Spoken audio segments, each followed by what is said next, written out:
મિત્રો, બાળકોનો ઉછેર કરવાનું ક્યારે હાર્ડ લાગે છે કે તમને ખ્યાલ છે? જો તમે પેરેન્ટ્સ હો ત્યારે જો બાળકોનો ઉછેર કરવામાં એટલે કે કો પેરેન્ટિંગમાં કોઈ એક વ્યક્તિને બહુ હાર્ડ લાગતું હોય અથવા બીજા કોઈ એક વ્યક્તિને બહુ તકલીફો ઊભી થતી હોય અને કન્ફ્યુઝન ઊભું થતું હોય તો હંમેશા એ વિચારવું જરૂરી છે કે બંને પેરેન્ટ્સ એટલે કે મા બાપમાંથી કોઈ એક વ્યક્તિને કોઈ પર્સનાલિટી ડિસઓર્ડર, ખાસ કરીને આપણે કહી શકાય કે નાર્સિસિસ્ટિક પર્સનાલિટી ડિસઓર્ડર કે એન્ટીસોશિયલ પર્સનાલિટી ડિસઓર્ડર જેવું તો કોઈ તકલીફ નથી ને, કે બોર્ડરલાઇન પર્સનાલિટી ડિસઓર્ડર જેવી કોઈ તકલીફ નથી ને, કે હિસ્ટ્રિયોનિક પર્સનાલિટી ડિસઓર્ડર જેવી કોઈ તકલીફ નથી ને.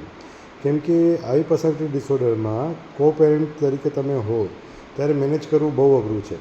ત્યારે આરોપ પ્રત્યારોપ દોષારોપ પણ થતું હોય છે અને ક્યારેક ક્યારેક એવું પણ થતું હોય છે કે બાળકોના ઉછેર કરવામાં એક વ્યક્તિ પ્રોપરલી હેલ્ધી વેમાં ઉછેર કરવા માગતા હોય અને બીજા મા બાપ છે પોતાના સ્વભાવ પ્રમાણે, પોતાના ડિફેન્સ મિકેનિઝમ પ્રમાણે એક પોતાની પેટર્નમાં જ એમને ફોલો કરાવવા માગતા હોય છે, જેમાં પરિણામ સાથે કંઈ લેવા દેવા નથી હોતા.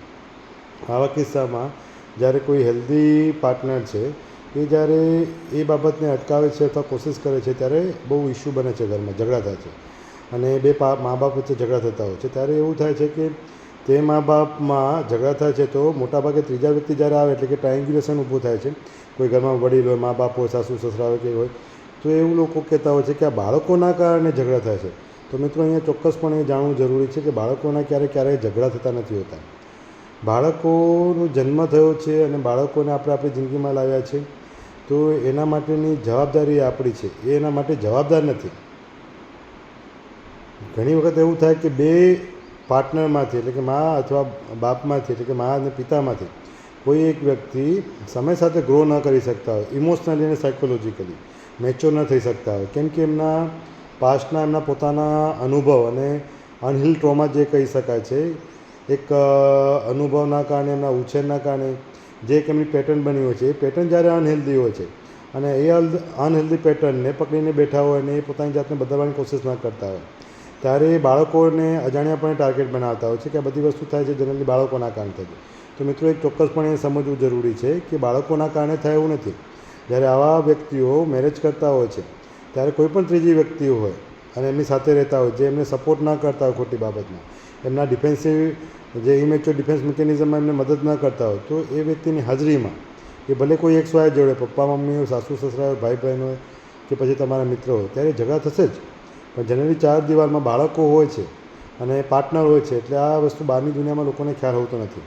ગઈકાલે હોસ્પિટલમાં એક સ્ટુડન્ટ આવ્યા હતા અને સ્ટુડન્ટની આખી હિસ્ટ્રી જાણી તો એમના સિમિલર કન્ડિશનમાં ફાધર અને મધર એમના ઝઘડા થતા હતા. એમાં ડિટેલ ઇવોલ્યુશન કરતાં ખબર પડી કે મધર ડિપેન્ડન્ટ સ્વભાવ ધરાવે છે અને ફાધર નાર્સિસિસ્ટિક પર્સનાલિટી ડિસઓર્ડર ધરાવે છે. હવે આ કારણોસર ઘણી બધી બાબતો કુટુંબમાં સારી પણ થતી હતી. ઘરમાં જેમ કે લીડિંગ છે, જવાબદારી નિભાવવાનું, ઘણી વખત સમાજમાં આગળ પડતું નામ, પણ સાથે સાથે કુટુંબમાં બાળકોને બહુ તકલીફ પડતી હતી. હવે જે કારણોસર બાળકને જે આપણે કહી શકાય છે કે એન્ઝાયટી ડિસઓર્ડરની શરૂઆત થઈ હતી અને જ્યારે એને એન્ઝાયટી લાગે ત્યારે એ બાળક છે ને પોતાના બેડ નીચે છુપાઈ જાય, ઘરે આવવાનું લેટ કરે, એવોઇડ કરે, મમ્મી પપ્પા સાથે વાતચીત કરવામાં પણ ડર લાગતો હોય કે જો માન લો કે હું કદાચ વાત કરીશ અને કોઈ ઘટના બની, હું કંઈક કીધું અને કહીશ અને મમ્મી પપ્પાના ઓપિનિયન અલગ હશે અને એ લોકોને ન સમજમાં આવ્યા અથવા ન એમને સ્વીકાર્યા તો ઝઘડા થશે.